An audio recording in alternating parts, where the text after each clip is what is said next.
A baton, reinforced polymer, built to channel an electrical charge. That's what Nightwing uses to take down assassins and metahumans on a nightly basis. Now zoom out, because Jamie Reyes is fused to a sentient alien weapons platform that argues with him, adapts in real time, and was designed to conquer planets. It found him in a vacant lot in El Paso. Same category.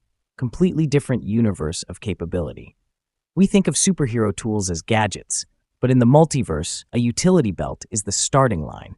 Publishers have spent decades building a hierarchy so vast and layered that a gun barely registers on the scale. 7 levels. By level 7, the word weapon won't feel adequate anymore. Level 1, Peak Human Combat Augments. Level 1 is pure. No tech, no magic, no alien origin. Just a weapon built to make a trained human body hit harder and move faster. Nightwing's Escrima sticks are reinforced polymer batons that double as electrical conductors. They're not tools he reaches for mid-fight. They're extensions of his body. Limbs he trained with before he could vote. Daredevil's Billy Club is a collapsible multi-tool, grappling hook, flail, throwing weapon, balance instrument. For a blind man navigating Hell's Kitchen rooftops, it's not a weapon, it's a survival system. The defining trait of level 1, the tool amplifies the human, but the human is still the ceiling. Take the sticks away from Nightwing and he's still dangerous. The tool is a multiplier, not the source. Level 2, ballistic and tactical weaponry. Level 2 is where lethality enters the conversation and doesn't leave. Frank Castle doesn't have a signature weapon because his philosophy is the weapon. Overwhelming, calculated, permanent force. The gear is interchangeable. The training isn't.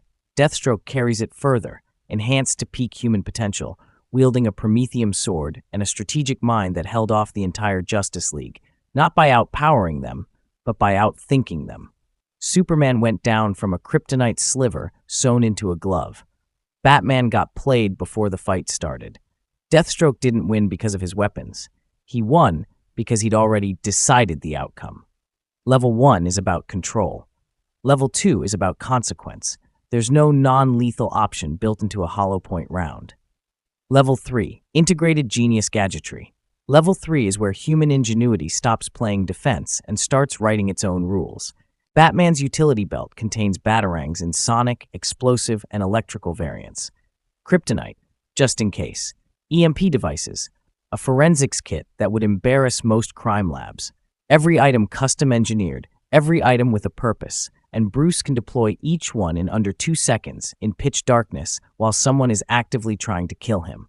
The key to level 3, these tools were built specifically for superhuman threats. A non-powered human did the intellectual work of turning technology into an equalizer against gods and monsters. That's not gear, that's an argument, and it wins more than it should. Level 4, full-body exo-armor. Level 4 is where the tool stops being something you carry and becomes something you are. Tony Stark's Iron Man suits are self-contained combat platforms, Class 100 strength, supersonic flight, onboard AI, repulsor blasts, energy shielding. The suit reads his biometrics and fills the gaps in his reaction time automatically. In the Extremis iteration, the armor deploys from inside his own body. The line between man and machine stopped being visible a long time ago. Level 4's defining line, the suit doesn't augment the human, it redefines them. Tony Stark outside the armor is a genius with a complicated personal life. Inside it, he's a weapon of war. Same man. Different category of being. Level 5. Living aliensis. Level 5 is where the tool becomes alive. And that changes everything. The Blue Beetle Scarab is not a device. It's a sentient extraterrestrial weapon system bonded to Jamie Reyes' spine. It argues with him. It generates countermeasures he didn't ask for. It was designed as a sleeper weapon, embedded in a host planet's defender, preparing for conquest. The fact that Jamie turned it heroic is arguably the most impressive feat of any tool user in comics. The distinction at level 5, the tool has agency. It isn't just responding to its user, it's partnering with them, and unlike every level below this one, it can choose to leave. Level 6, mystical and divine artifacts. Level 6 is where technology ends and something far older begins. The helmet of Nabu doesn't grant power, it transfers it. When Kent Nelson puts it on, he isn't enhanced, he's overwritten. Nabu takes control and transforms him into Dr. Fate, one of the most powerful sorcerers in the DC universe. Kent has spent decades negotiating with a god inside his own skull for the right to take the helmet off at night. That's not a power upgrade. That's a hostage situation with benefits. Mjolnir goes further. When Jane Foster lifted it, actively dying of cancer, her body destroyed faster every time she transformed, it didn't care. It raided something in her that outweighed biology. That's not a weapon with standards. That's a weapon with values. Level 6 tools don't follow engineering principles. They follow cosmic law, written by beings that existed before humans had language to describe them. Level 7, Cosmic Singularity Instruments. And here we are. A Green Lantern ring runs on will. In the hands of a strong enough lantern, it can construct anything the mind conceives, cross the universe at FTL speeds, and generate force fields that contain planetary explosions. It doesn't amplify a skill. It replaces physics with intention, but it has a ceiling. Hal Jordan learned that when grief broke him open and he destroyed the core from the inside, the ring didn't malfunction. The man did. Even at level 7, the human is still in the equation. The Infinity Gauntlet removes that variable entirely. All 6 gems unified: soul, time, space, mind, reality, power. Thanos erased half of all life with a thought, made himself the functional equivalent of God, and then sat down and did nothing because he was still Thanos. A man built around absence, wielding everything, wanting something he couldn't name. The anti-life equation goes further than both.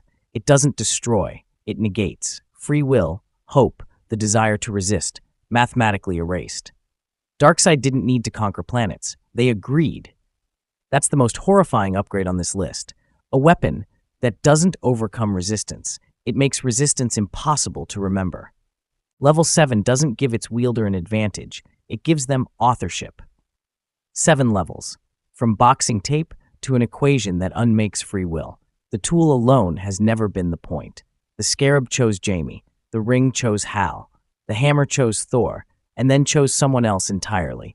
Every weapon on this list responds to the person holding it. The ring reads willpower. Mjolnir reads worthiness. Even the gauntlet reflected the emptiness inside the man wearing it. The greatest power tool in comics has never been the artifact. It's always been the one willing to pick it up, and the reason why.